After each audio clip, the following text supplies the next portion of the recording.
Céline Dion. My dream, to be international star. Could it happen again? Could Celine Dion happen again? I'm Thomas Leblanc, and Celine Understood is a 4-part series from CBC Podcasts and CBC News, where I piece together the surprising circumstances that helped manufacture Celine Dion, the pop icon. Celine Understood, available wherever you get your podcasts. Frequency Podcast Network. Stories that matter, podcasts that resonate. You have walked past them. You've probably walked through them. It is impossible to live in a Canadian city today without coming face to face with the results of the housing crisis, the drug crisis, and the pandemic in the now familiar form of tents in a park. How much do any of us know, though, about what goes on in these encampments? About who exactly is living in them? There's definitely a lot that we think goes on there, especially when our fellow citizens call on police and politicians to get those tents out of their neighborhoods. Drug trafficking, firearms, break and enter, theft, assaults, fighting, intimidation, garbage, public defecation. Listen, nobody denies that these encampments can be unsafe. Even the people living in them would agree with that. But again, there's a lot you and I don't know, because the issue has become so politicized. It can be almost impossible to get a real inside look. Today, though, we have a guest who did get one.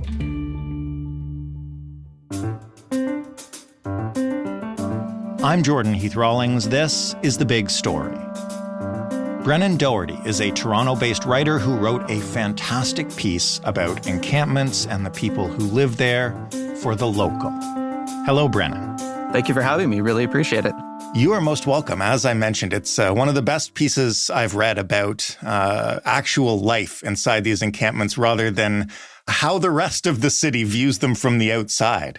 Yeah, no, it's thank you. Yeah, it was a real pleasure to be able to do this and to really get the time to sit and listen to people in these encampments as opposed to kind of doing the parachute journalism that we're sometimes forced to do and often doesn't produce terribly great work. Well, why don't you start by telling us, I guess, about the person you probably spent the most time with. Who is David Sesasheli, and how did you first meet him?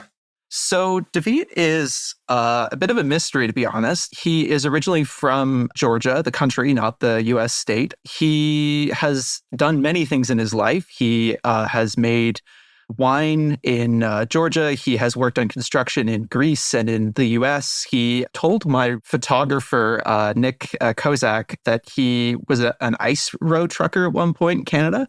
But by the time I got to meet him, he was living in Clarence Square Park, which at the time was the biggest recorded encampment in Toronto. It's right in the downtown. He had been there for about a year when we first got there.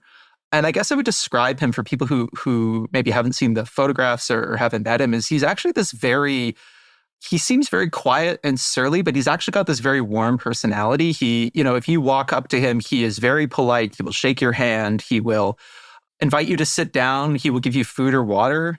I thought of him as kind of the encampment, like grandfather or uncle figure, like he's kind of watching out for people.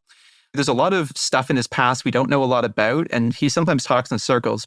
I got to meet him through Nick Kozak, the photographer for this piece. Nick had known him for about 4 years. He'd met him in 2020. And when we were actually assigned this piece by The Local, Nick was told to kind of go out and see if he could find some of the people he'd photographed in the past. And Nick had no idea where David was. And Nick went out to this encampment because he'd seen it and ran into David again for the first time in years. The thing with the reporting for this story is it's unlike any other kind of reporting I've ever done because you have no idea where people are. Like you could meet someone at an encampment and they could even be like, yeah, I want to talk to you. Let's meet up next week. And then you could come back the next week and they're gone. And you have no idea where they went. So it was like really a stroke of luck that Nick was able to find him. And then Nick introduced me to David from there. And it took a little while, but eventually we got to know each other at that point. And what did you learn about, and I guess there are stories obviously for everyone who ends up in an encampment like Clarence Square, about how David found himself living in an encampment in downtown Toronto? So again, this is where it gets a bit tricky because I interviewed him a couple of times and spent quite a bit of time with him. And there's some parts of his story that he wouldn't fully corroborate, but what it seems to be is that he was working in construction. He went through a pretty nasty divorce and he started drinking quite heavily. He eventually fell behind on rent and was evicted. He bounced around a bunch of different places. Nick actually met him at an encampment that no longer exists in 2020. And he would kind of bounce around from encampment to encampment. He lived under the Bathurst Street Bridge at one point. And then he ended up at Clarence Square through a really interesting turn of events. He actually had gotten housing. He had gotten kind of supportive housing at a facility kind of very, very close to the downtown, almost at the lake. He was actually living there for a little while. I want to say a year, 2 years. And then he was evicted. He claims that he was bringing basically friends in through the window or inviting people in. He's a very generous man. If he has one bottle of water, he will split half of it with you. And that's kind of what he was doing. He was letting people crash at his place. And he is kind of a hoarder. He likes to bring a lot of stuff and have a lot of stuff around him. And he was doing that in his apartment. And he apparently came back one night and the locks were changed. And so he was kicked out. And I thought that there was this going to be this complicated process as to how he ended up at Clarence Square. And he basically just said, I saw tents. Right. Because where he was evicted was not far from here. And he just went, because, he'd had experience living on the street and I get, he had seen tents and said, okay, this is where I'm going to be for the next little while. So for people who haven't seen it or who aren't familiar with these encampments in their city or town, which is probably vanishingly few Canadians at this point, though, can you describe the Clarence Square encampment? Because, again, as you mentioned, one of the largest, certainly in the city, if not the country. Yeah, so I will say encampments fluctuate quite a bit. Right. In size, in terms of who goes there.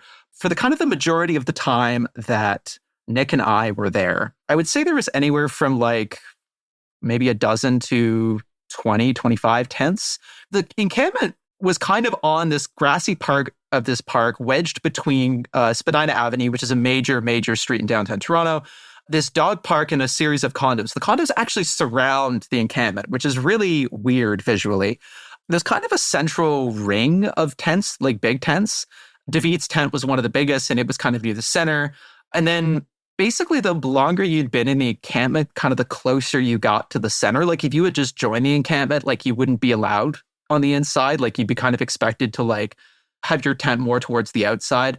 But these tents are of all different varieties. Some of them are small, kind of two-person pup tents. Some of them are a lot bigger than that. David's, I always thought of as it was kind of the size of an RV.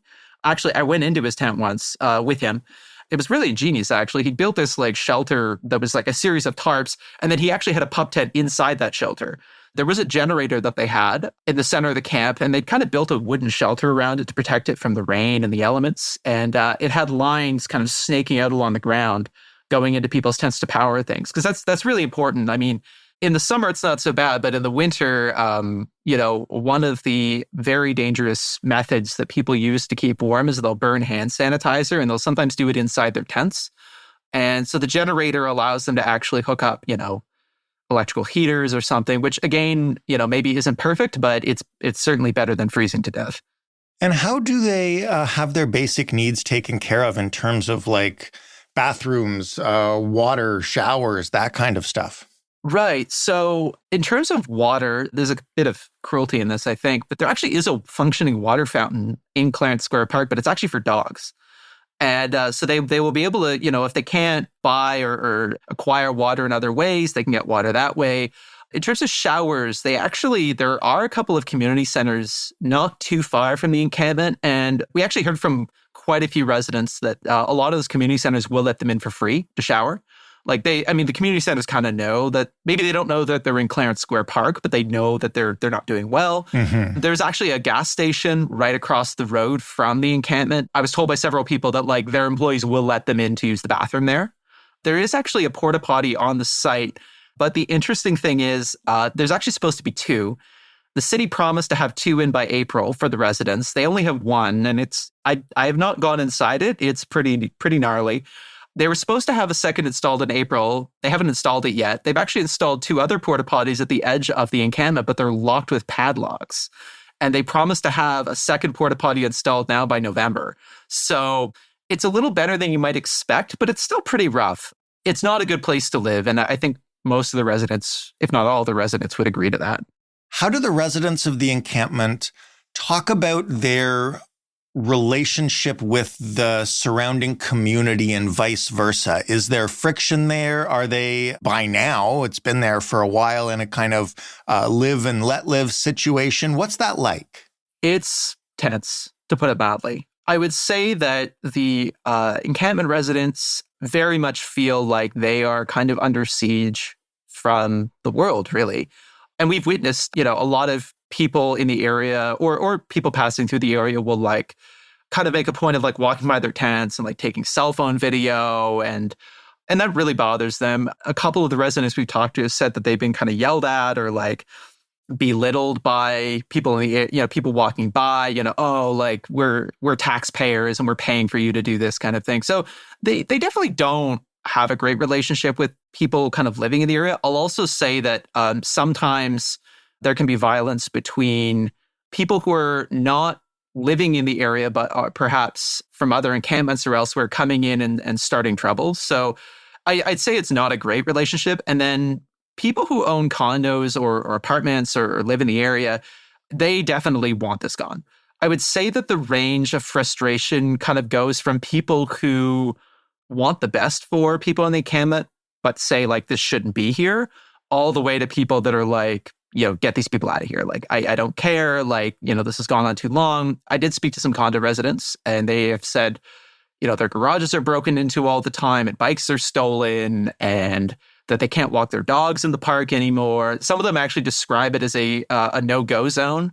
They kind of feel like Clarence Square Park is a place that they cannot be.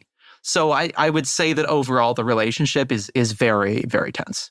What do residents of encampments say about why they stay there, as opposed to a city-run shelter or other options, if those options even exist? Yeah, so I will say that almost no one really wants to be in encampments. It is not a free and happy choice that they make. It is a choice of desperation. But I will say that they often choose to go in encampments over city shelters because, for a couple of reasons. One, there may not be capacity in city shelters. They may have no other option. In many cases, there's a great concern that shelters are dangerous places.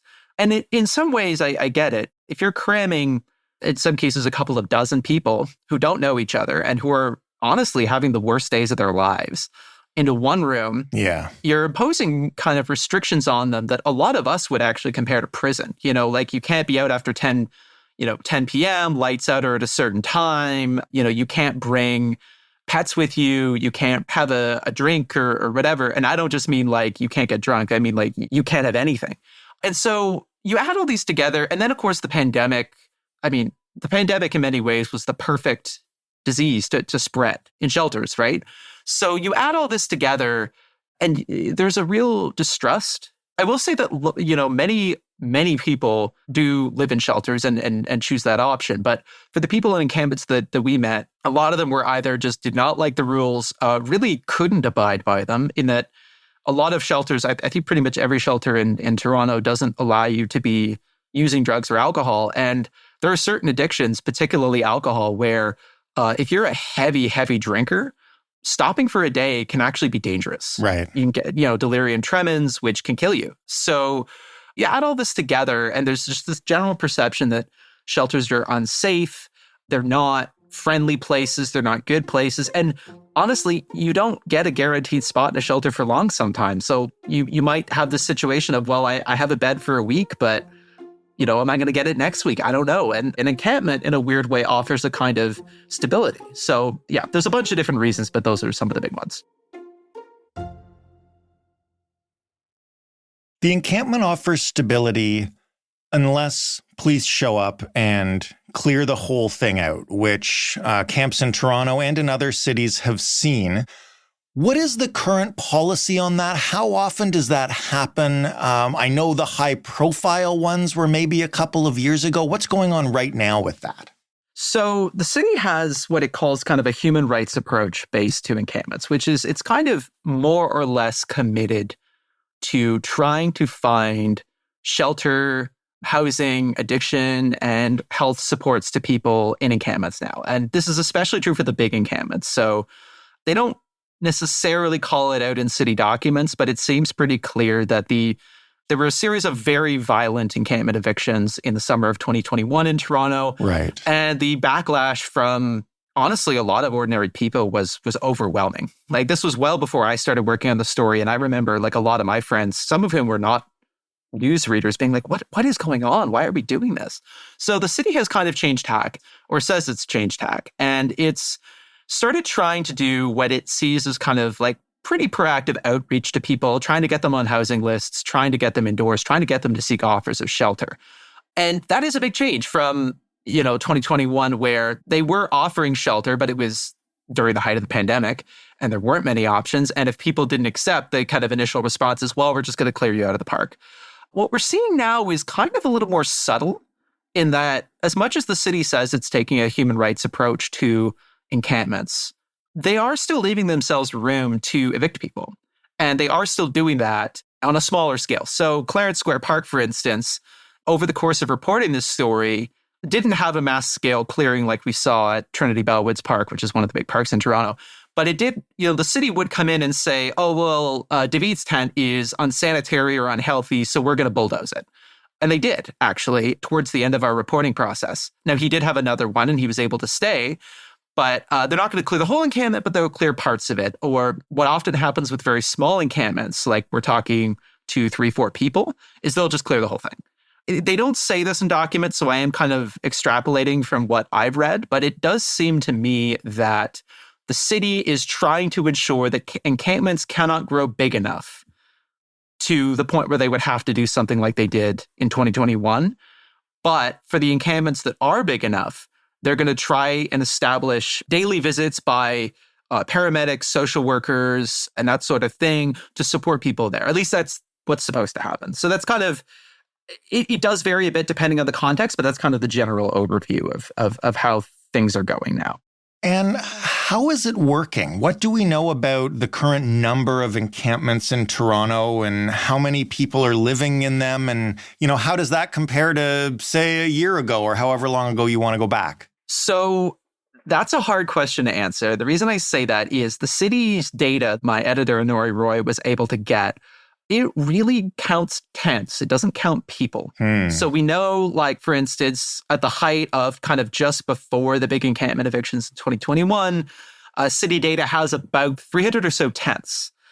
But each of those tents could have multiple people, and there could be people who are partially living in an encampment and maybe couch surfing somewhere else. So it's really tricky. But what I will say is the number of tents since those big encampment evictions has gone down. What's interesting is that they have started to spread. So in 2021, the biggest encampments by far were all in the downtown core. Fast forward to today, and that's still the case. Like the biggest encampment in late August, which I believe is the latest that we have data for, was still Clarence Park, which is right in the downtown. But what you're starting to see is smaller but more numerous encampments spread throughout kind of the north of the downtown and even into what we would consider the suburbs. I know that's probably not the most satisfactory answer, but I guess the long and the short of it is that compared to 2021, the number of tents are down, but it's really hard to put a figure on how many people there are. And what gets even more complicated is those are just the tents the city knows about. Right? I mean, they're not going out every day necessarily and counting all the tents. They're getting this information from parks workers and what have you. So if you decide to pitch a tent in the middle of the Don Valley in an isolated location, it may not show up. I will add one more thing, though, which is that before the pandemic, if you talk to shelter workers or outreach workers that have been kind of involved for a long time, there have always been parts of kind of the Ravine network in Toronto that have had homeless people. Like, that is not a pandemic phenomenon. That has always been the case. What you're starting to see is more clusters of those people. So, like, instead of 1 or 2 people living on their own, or maybe even 5 or 6 who occasionally camp there, like you're starting to see like concentrations of people in these ravines that are a little more visible, that maybe people are starting to take notice of more in ways that they hadn't in the past. You mentioned that the relationship between the community and the encampment downtown in Clarence Square was really tense. As these encampments spread and disperse around the city, what is that relationship like in other places? What are residents of encampments like off in the suburbs or off more towards the natural part of the city say about, how they're treated in the community, how they approach the community? I wouldn't say that suburban residents have a better relationship necessarily. I think what they do have is the advantage of space, of distance that they can put between an encampment and themselves. But Goulding Park, which is one of the parks that was featured in the story, the residents there had been complaining about people, homeless people or people just hanging out in the park. They've been complaining about that for some time. This is a new phenomenon to them, I guess. Sort of, but it actually predates the pandemic. I mean, you were starting to see people hanging out in Goulding Park I think it was back in like 2015 or 2016. It's not entirely new, but I think people were starting to pay attention to it more. And I do think that especially when everything was shut down during the pandemic, a lot of the folks there actually are not technically homeless. They do live in public housing, but they wanted a place to hang out that wasn't going to kick them out or wasn't going to judge them for doing what they do. And to them, the park was the best place. So some of them, a couple of them actually were homeless and did live in and around the area. But I'd say that the relationship is different because a lot of people, at least to the experience of Nick and I, a lot of the people who lived or just hung out in that place were actually from the area. So Mark, who is one of the gentlemen that we talked to, who is homeless from Goulding Park, he had lived in that area his whole life. His childhood home was actually not that far away from Goulding Park. So there's a bit of a different relationship, whereas for a lot of people in the downtown encampments, they're from all over. Like there are people there from outside of the city. There are people there. I mean, David's case, he didn't come to Canada until the mid-2010s. So it's different in that people in suburban encampments do seem, at least to our experience, to have more of a connection to, for instance, local businesses or people in the area. I remember Mark told me once, I don't need to worry about food. I know the pizza guy around the corner. Like if I need a slice and I'm hungry, he will give it to me. And that's a very different situation from someone who arrives at an encampment who no one likes and they walk into any establishment and people immediately know, oh, like you live on the street, we can tell, right? So I'd say that is different, but like the homeowners in the area, I would say a lot of them probably would be able to talk to someone who owns a condo near Clarence Square Park and they'd be able to agree on a lot. Thank you for walking us through this. It's a really fascinating look at what it's actually like for people living in these encampments. And I would encourage folks to go and read the whole piece at the Local because it's fantastic. The last thing, though, that I wanted to get at with you is you spent a lot of time with these folks, particularly David, but also a lot of others. What are the things that you want people to understand about the encampments and people who live in them that you don't think has made it properly into the way we discuss them yet? There's a lot of things. I would imagine. Yeah, but I would say the biggest one is, and I think it's been talked about a fair bit, but I think it really bears repeating that the people living in encampments are really not much different from you. And I think what people need to understand is that if you were put in an encampment tomorrow and forced to live in it for a month, a lot of what you currently see as weird or aggressive or even dangerous would make sense. A lot of the behaviors that you see in encampments, even some stuff that can seem upsetting, that can seem dangerous, is being done for survival.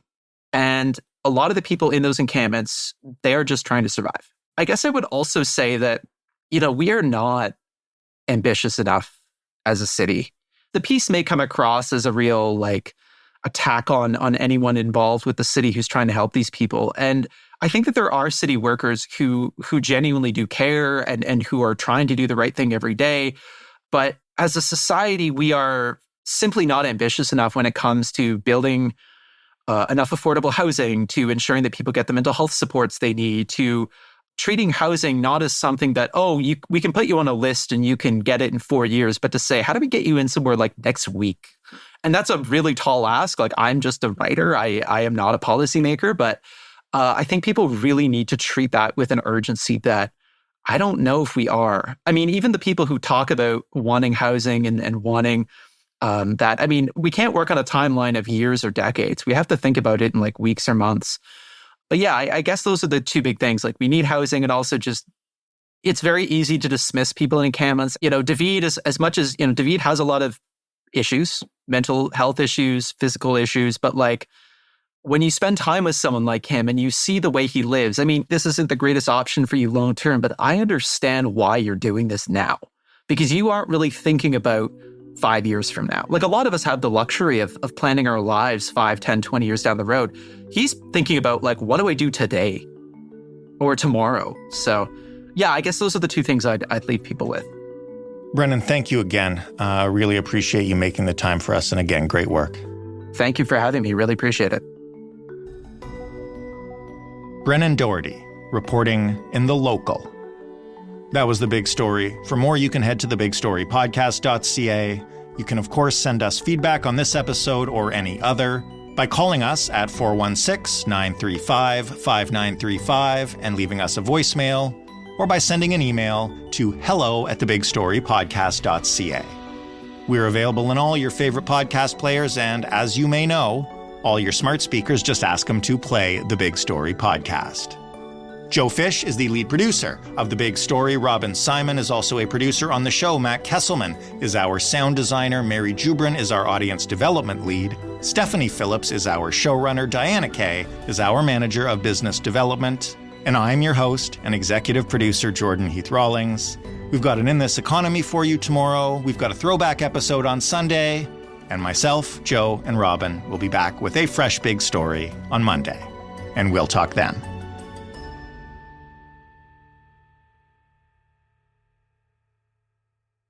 Céline Dion. My dream, to be international star. Could it happen again? Could Celine Dion happen again? I'm Thomas Leblanc, and Celine Understood is a 4-part series from CBC Podcasts and CBC News, where I piece together the surprising circumstances that helped manufacture Celine Dion, the pop icon. Celine Understood, available wherever you get your podcasts.